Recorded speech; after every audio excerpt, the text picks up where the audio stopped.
Kisah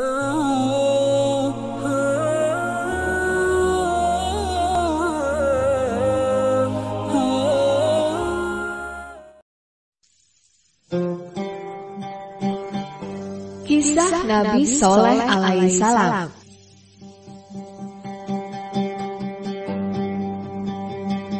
Kisah Nabi Soleh alaihissalam bermula dari adanya sebuah kaum yang bernama Tsamud.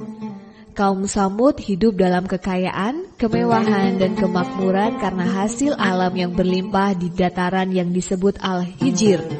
Mereka juga dianugerahi umur yang panjang oleh Allah SWT. Rumah-rumah serta istana kaum Tsamud terkenal kokoh dan megah. Pada awalnya, kaum Tsamud membangun rumah dari material tanah liat biasa. Namun, karena rumah seperti ini kurang kokoh, maka mereka mulai memahat gunung untuk dijadikan rumah dan istana. Kepandaian mereka ini tersebut dalam Al-Quran bahwa kaum Tsamud merupakan masyarakat yang sangat mahir memahat gunung sebagai rumah dan menjadikan lembah-lembahnya sebagai istana yang megah. Bukti kejayaan kaum Tsamud masih bisa kita lihat dari peninggalan berupa bangunan luar biasa yang disebut dengan nama Madain Saleh, yaitu di wilayah yang saat ini dikenal dengan Yordania. Setelah hidup dalam kesejahteraan, kaum Tsamud mulai lupa bahwa Allah SWT. Mereka berubah menjadi ingkar, tidak bersyukur, dan menyembah berhala hasil buatan mereka sendiri. Untuk membimbing kaum Tsamud agar kembali ke jalan yang benar, maka Allah SWT mengangkat salah seorang kaum Tsamud yang berasal dari keluarga terpandang dan dihormati, yaitu Soleh, sebagai nabi dan rasul utusan Allah. Dalam masyarakat, ia terkenal sebagai seorang yang tangkas, cerdik, pandai, rendah hati, dan ramah kepada siapapun. Nabi Soleh alaihissalam menyeru agar mereka segera meninggalkan penyembahan kepada berhala dan beriman hanya kepada Allah SWT. Kaum Tsamud menganggap Nabi Soleh alaihissalam sedang terkena pengaruh sihir. Mereka menentang Nabi Soleh alaihissalam yang dapat mengeluarkan seekor unta dalam satu batu besar, sebagai bukti bahwa Nabi Soleh benar-benar utusan Allah. Bahkan kaum Tsamud menentukan ciri-ciri untanya, harus besar dan sesuai dengan yang telah mereka gambar di atas batu. Apabila terwujud, maka kaum Tsamud berjanji akan beriman kepada Allah SWT. Nabi Soleh alaihissalam berdoa dan memohon kepada Allah agar permintaan tersebut dapat terwujud. Doa Nabi Soleh dikabulkan oleh Allah, dan dengan tiba-tiba keluarlah seekor unta dari dalam batu besar, persis seperti ciri-ciri yang diminta dan digambarkan oleh kaum Tsamud. Nabi Soleh meminta agar jangan ada siapapun yang mengganggu unta itu. Dengan datangnya mukjizat dari Allah SWT kepada Nabi Soleh alaihissalam ini, banyak kaum Tsamud yang mulai beriman. Ini merupakan kemenangan dalam perjalanan dakwah Nabi Soleh alaihissalam. Lama-lama para tokoh kaum Tsamud berencana membunuh unta mukjizat Nabi Soleh alaihissalam, supaya tidak ada lagi masyarakat yang mengikuti Nabi Soleh alaihissalam. Mereka menyuruh 9 orang hebat yang dipimpin oleh Khidr bin Salif untuk membunuh unta Nabi Soleh alaihissalam. Mereka diikuti para wanita yang memeriahkan acara pembunuhan tersebut dengan bermain musik dan berhias. Di lain tempat, ada seorang wanita Tsamud yang bernama Soduk binti Mihya adalah seorang wanita cantik dan kaya. Suaminya beriman kepada Allah SWT, tetapi dirinya tidak beriman.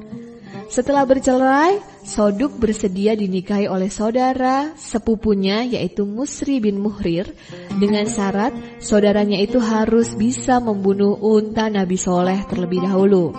Syarat ini pun disetujui.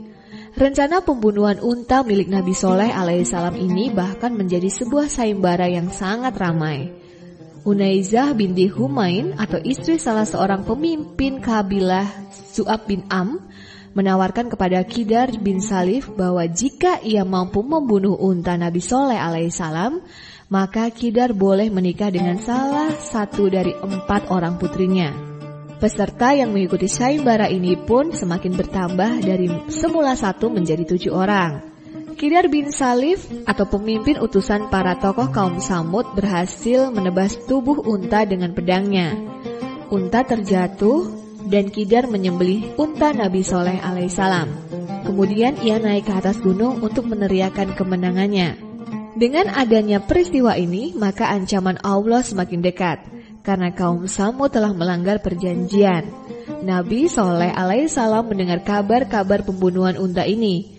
Ia mengabarkan kepada kaum Samud bahwa mereka memiliki tenggang waktu 3 hari untuk menikmati hidup mereka. Setelah 3 hari itu, azab Allah SWT akan datang menimpa. Pada hari pertama, yaitu hari Kamis, saat mereka terbangun, wajah mereka menjadi kuning. Kemudian hari Jumatnya, wajah mereka menjadi merah. Dan hari Sabtu, wajah mereka menjadi hitam.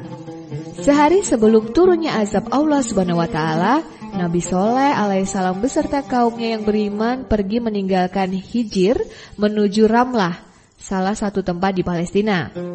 Melihat rombongan Nabi Soleh pergi dari kota, kaum Samud tertawa-tawa mengejek. Mereka menentang ingin membuktikan ucapan Nabi Soleh. Kaum Samud memuaskan diri habis-habisan selama 3 hari itu, hingga hari keempat azab itu datang.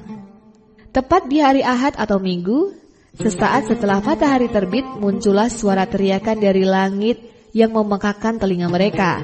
Dengan diiringi gempa bumi yang sangat dahsyat, hanya sekejap kemudian mereka mati tak berdaya. Hanya dengan satu teriakan keras dari malaikat Jibril, tubuh-tubuh kaum Samud menjadi hancur lebur. Ada seorang wanita yang lari dari azab ini. Ia adalah Khalbah bin Salka. Ia termasuk orang yang sangat memusuhi dakwah Nabi Soleh alaihissalam. Saat azab terjadi, ia berlari dengan cepat ke sebuah perkampungan Arab. Ia mengabarkan kepada penduduk kampung tentang apa yang telah terjadi di daerahnya. Lalu ia meminta air minum kepada masyarakat kampung tersebut. Selesai meneguk air, wanita itu pun meninggal dunia. Terdapat kisah juga tentang Abu Rihal, salah satu dari kaum Samud yang selamat saat azab. Ketika ia sengaja berlindung di dalam Ka'bah, tetapi ketika ia keluar dari Ka'bah, ia juga mendapatkan azab sama seperti azab yang telah menimpa kaum Samud lainnya.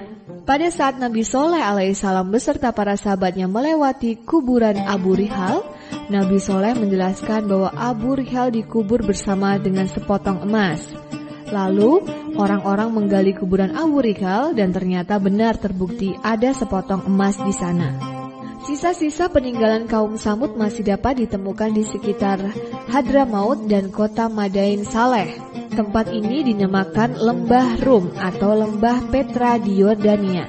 Abdullah bin Umar meriwayatkan bahwa Rasulullah SAW berkata kepada para sahabatnya saat melewati Hijir yang merupakan perkampungan kaum Samud, "Janganlah kalian masuk melewati mereka, melainkan dalam keadaan menangis. Jika tidak bisa menangis, maka janganlah kalian melewati mereka, karena khawatir kalian akan mendapatkan musibah seperti yang pernah menimpa mereka." Demikian kisah Nabi Soleh alaihissalam. Semoga dapat meningkatkan keimanan kita kepada Allah Subhanahu wa Ta'ala. Amin.